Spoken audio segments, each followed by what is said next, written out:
মেয়েদেরকে বেপর্দা করে তোমার সামনে উপস্থাপন করে দিয়েছে, ফ্রি মিক্সিং।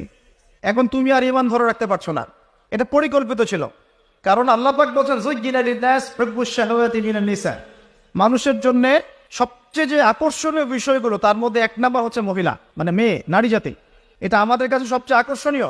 আল্লাহ পাকের সবচেয়ে সুন্দর সৃষ্টিকে মানুষ না, মানুষের মধ্যে আল্লাহ পাকের সবচেয়ে শ্রেষ্ঠ সৃষ্টিকে নারী জাতি। আল্লাহ পাক তাদেরকে সুন্দর করে সৃষ্টি করেছে, তাই নয় কি?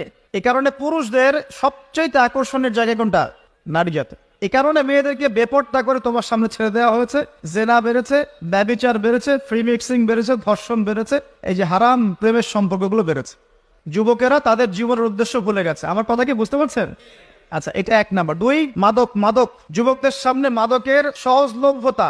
চাইলেই হাত বাড়ালেই মাদক, হাত বাড়ালেই ইয়াবা, হাত বাড়ালেই ফেন্সিডিল, হাত বাড়ালেই হেরোইন, তাই না? কথা ঠিক না বেটে?